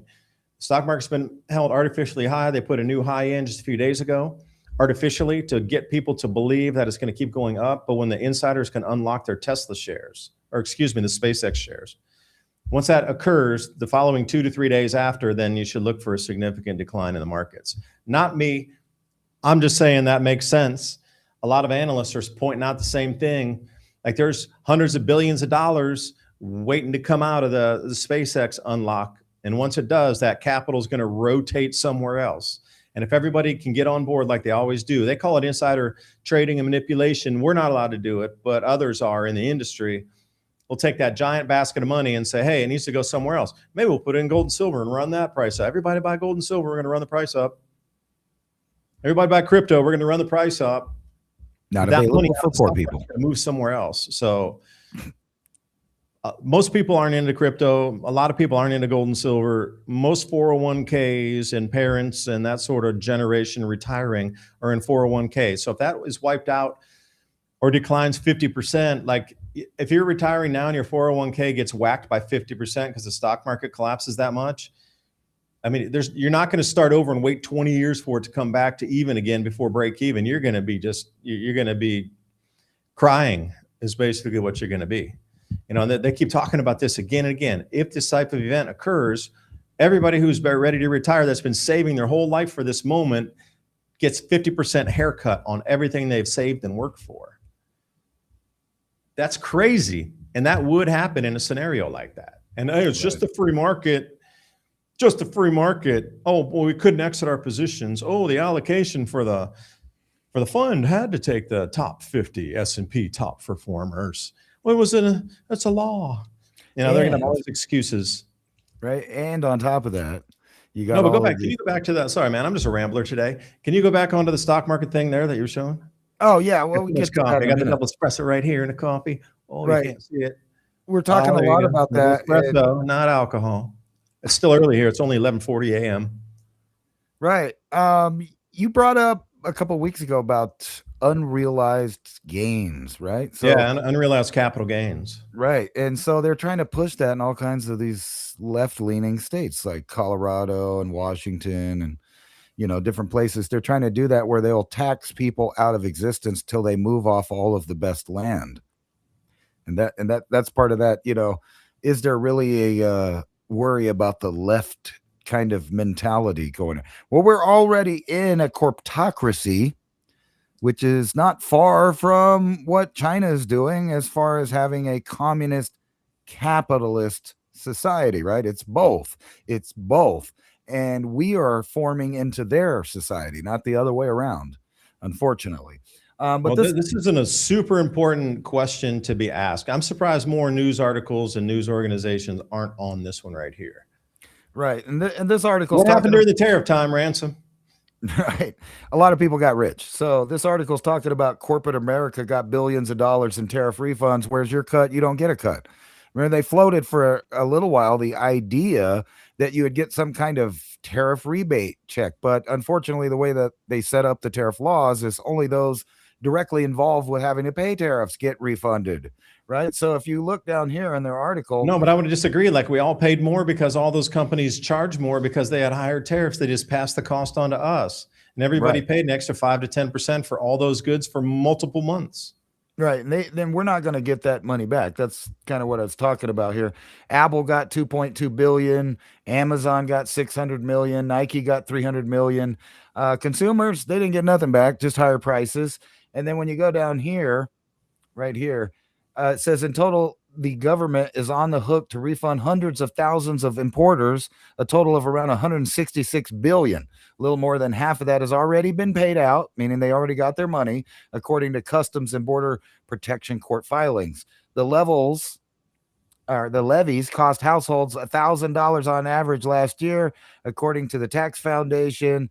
Before the Supreme Court weighed in, the Trump administration was floating that idea, like I was talking about a $2,000 tariff rebate check, but too bad The tariff refund system is structured only that parties who directly paid tariffs or the customs brokers acting on their behalf can file for a refund. In other words, you're not going to get that. Maybe you can go get some jobless benefits or something different. Not if you're a self-employed video producer. Right. Like if you work for Amazon and you get laid off, you can go and, hey, I get laid off, and they'll be like, okay, here's your paperwork, here's your money, will be here in like a week. But if I was to do that and go, hey, I'm David, I run a couple social media channels, and I pay $10.99, and I can't make any more videos because all these things got cut, and they'll be like, what? You're on your own, dude. We can't help you. That's exactly what they'll say. But I want my tax money. Of course they do. Oh, yeah. Oh, under attack. Really? Again? Oh, right. Wait. What tower was that they hit? The Ionic Creek Harbor Tower, full force, one of the city's luxurious emblematic symbols. Remember, we were just talking last time about whether or not we'd take them up on their come over here and invite a friend, and we'll make it free. We'll make it, you have fun. Well, too bad. I hope you weren't in that floor there on that building, which brings me back. Ransom and I were debating taking a fully paid government-sponsored trip to Dubai. We might have been staying on that very floor, but we're not in the offer. No. Thank you for the offer. And but we're going to say no. Yeah, and especially based on this now. And this is more of that stuff. I'm telling you, things are not going to go back to normal. And to a comment right here, let me find it. I had it highlighted. I thought, where was it here? Let me find this comment real quick. Basically, they said they'll never go nuclear. It's all just a scare tactic. And we were talking about on here about, neither one of us ever think that they're going to go full scale nuclear annihilation or anything, mutually assured destruction. However, a few, and let me put it right so I don't mess it up. The President Donald Trump state, and this is funny because this headline was on Alex Jones Live, right? And so I tried to verify his headline that Trump indeed said this. Not a single other article was written about this. However, the AI says indeed it is true that President Donald Trump stated that the U.S. was poised to launch a massive military strike against Iran, describing it as potentially the biggest attack since World War II over the closure of the Strait of Hormuz, but pulled back after regional allies and intermediates requested time to pursue the deal. Right. So what we're talking about, you could paraphrase and then add a couple more sentences, but the cost to American lives would be so great that it would become another Vietnam in a single day. You know what I mean? Like, yeah, you could talk all big like that, but the losses would be catastrophic, man. That would be a political. That would shut our country down. The protests would be so massive. I mean, sheesh, that would be political suicide on a level never seen before. Well, that would be the type of attack that involved invasion. That's not what he's talking about. He said the biggest attack since World War II. What happened in World War II? Hiroshima and Nagasaki. Now, someone was saying this all talking. Yeah. So you got Pentagon drafting new U.S. nuclear strategy for war with Russia and China. And if you get down in here to the meat, specifically, the Pentagon is focused on theoretical scenarios of regional tactical nuclear exchange, as opposed to an all-out long-range global nuclear war. The scenario given to the situation, U.S. allies being attacked by Moscow or Beijing, and it gets into that. So what they're talking about is shorter range tactical nuclear weapons for regional wars rather than, these big things that we're worrying about. They're talking about exchanging nukes. So this article is written by Sean Miller, and he puts all his sources in here. So it's a new drafting. It's a real thing. Here it goes right here. Here's a NBC article about it. Pentagon drafting new U.S. strategy in case of regional war with China or Russia. Where would that regional war be? And if you were watching the last week, all the headlines were talking about exactly what we also predicted, that the Ukrainian war would just blend right into the Iranian war. And that's exactly what's happening. And it's going to meet in Turkey, who is now a major military industrial complex creator of drones and other warfighting robots. Not big stuff, but robots. The kind that can terrorize cities that you can't stop. Unless all the governments of the world agree to hand over AI control of the airways for safety, for world security, all of that stuff. And isn't it just magical that Turkey decided to stay aligned more with the Middle East, and then their currency came under massive attack to bankrupt the nation, literally to have everybody that's in power thrown out of power by the people, not by another military or another government, but to make conditions so atrocious that you lost your life savings overnight. And it was the fault of bad planning of the economic advisors and the president himself in Turkey. So we need to get rid of them.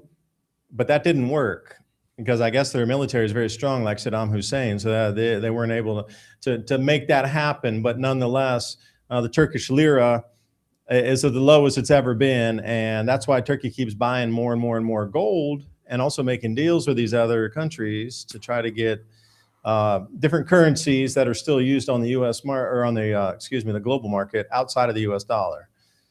And if you They don't sold like treasury bonds, right? They sold them all. if And you don't now they're like trying to it, pull back in other things that are non-U.S. related, so they don't have to worry about the SWIFT system anymore because their gold reserves are increasing, and they're under economic attack because they chose the wrong side. Somebody wants those, what you described right there, manufacturing base, to go to the quote unquote good guys.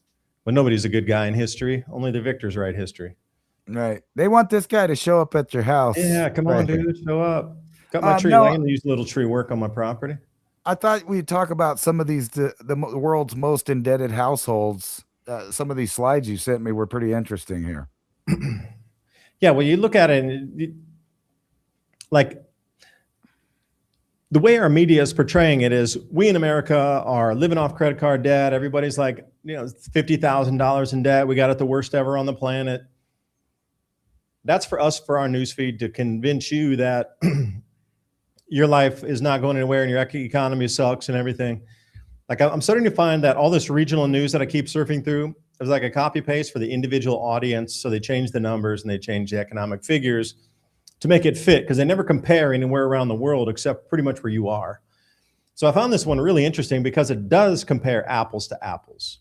And it's not filtered through the media to just go to the local audience. And the Malaysian ringgit is down. It's the terriblest economy, worst economy in Malaysian history. Oh my gosh, why are you going to need to smuggle stuff over to Singapore to make a living? These kind of things, right? All regional.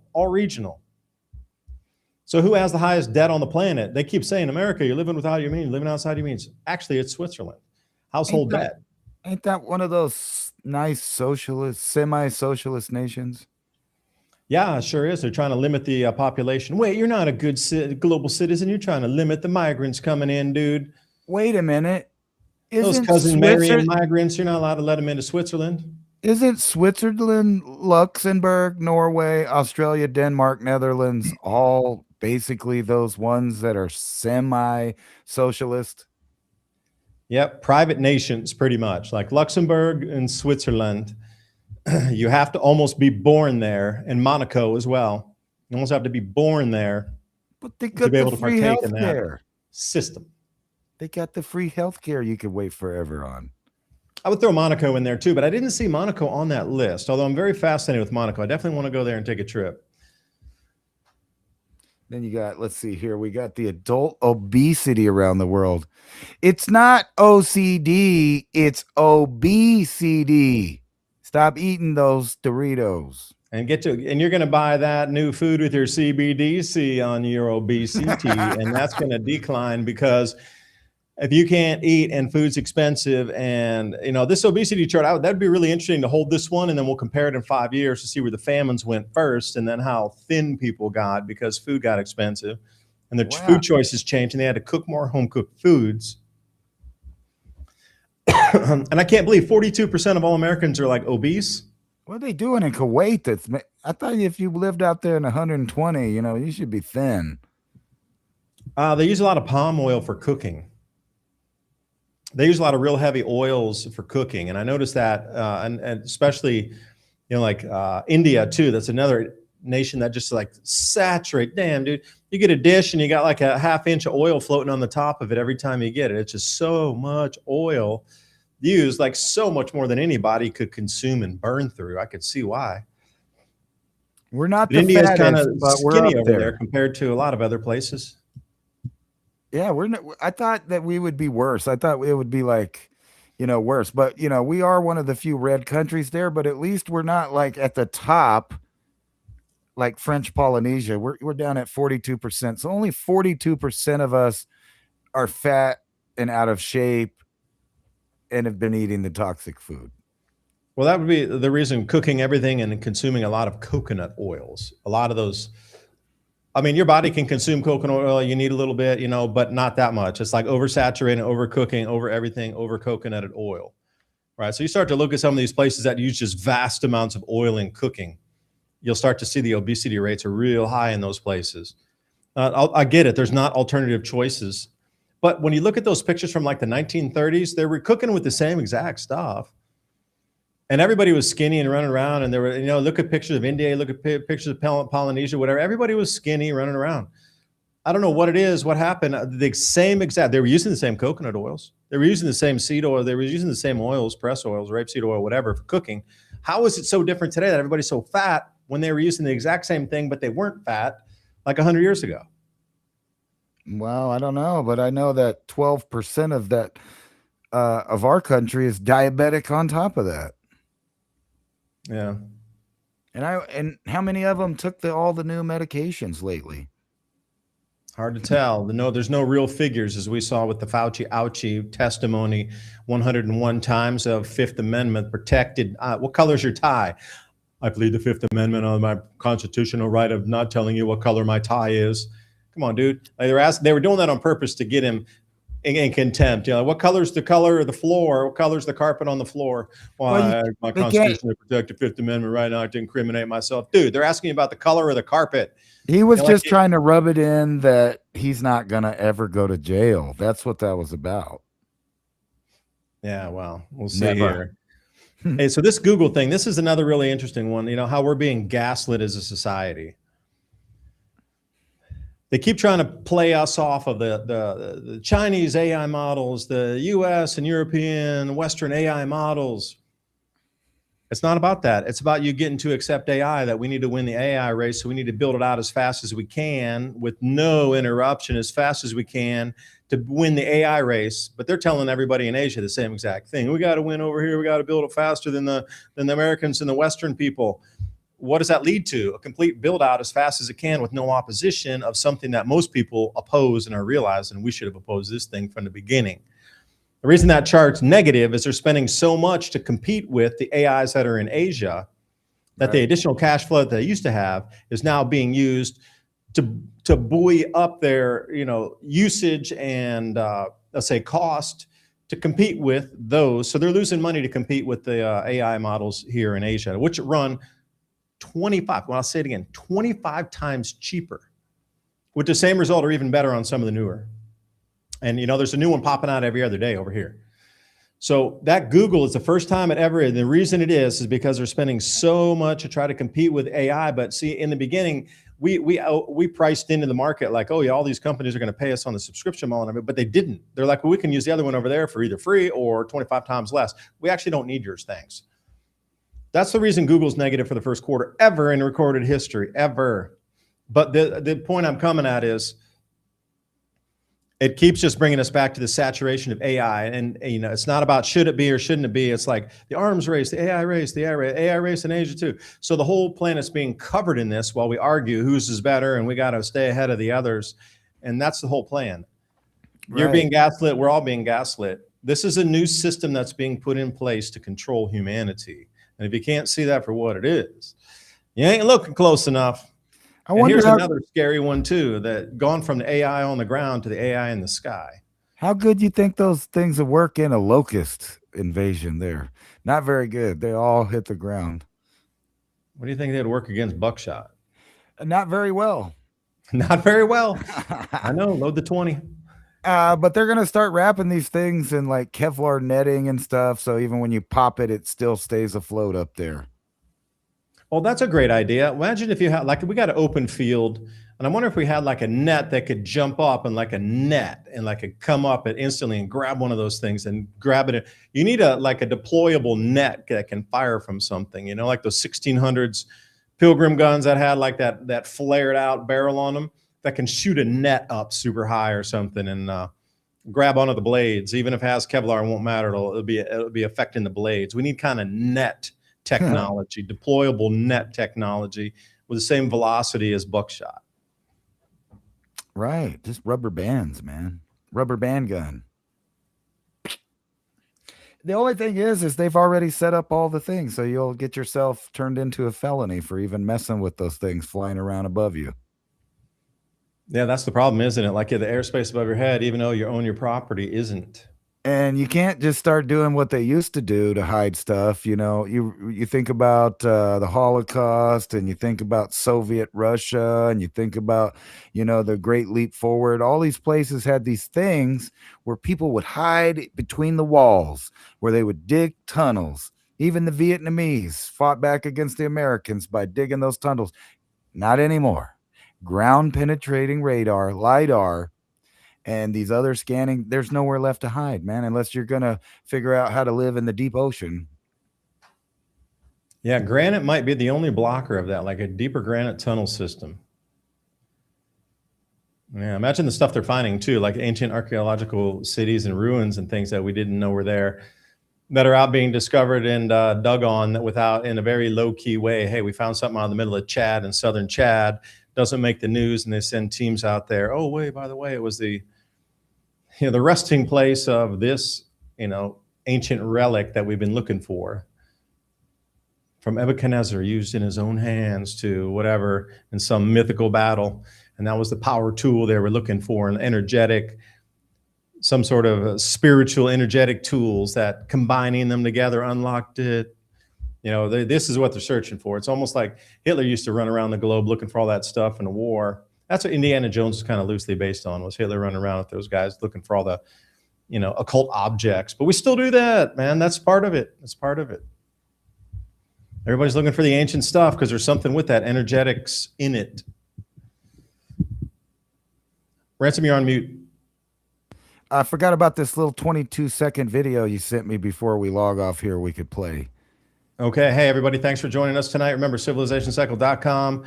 Throw your email in there. We'll get you the show notes, and also buymeacoffee.com/civilization. If you liked our content, we're going to wrap it up here and we're going to outro you with a video that I think you're going to enjoy.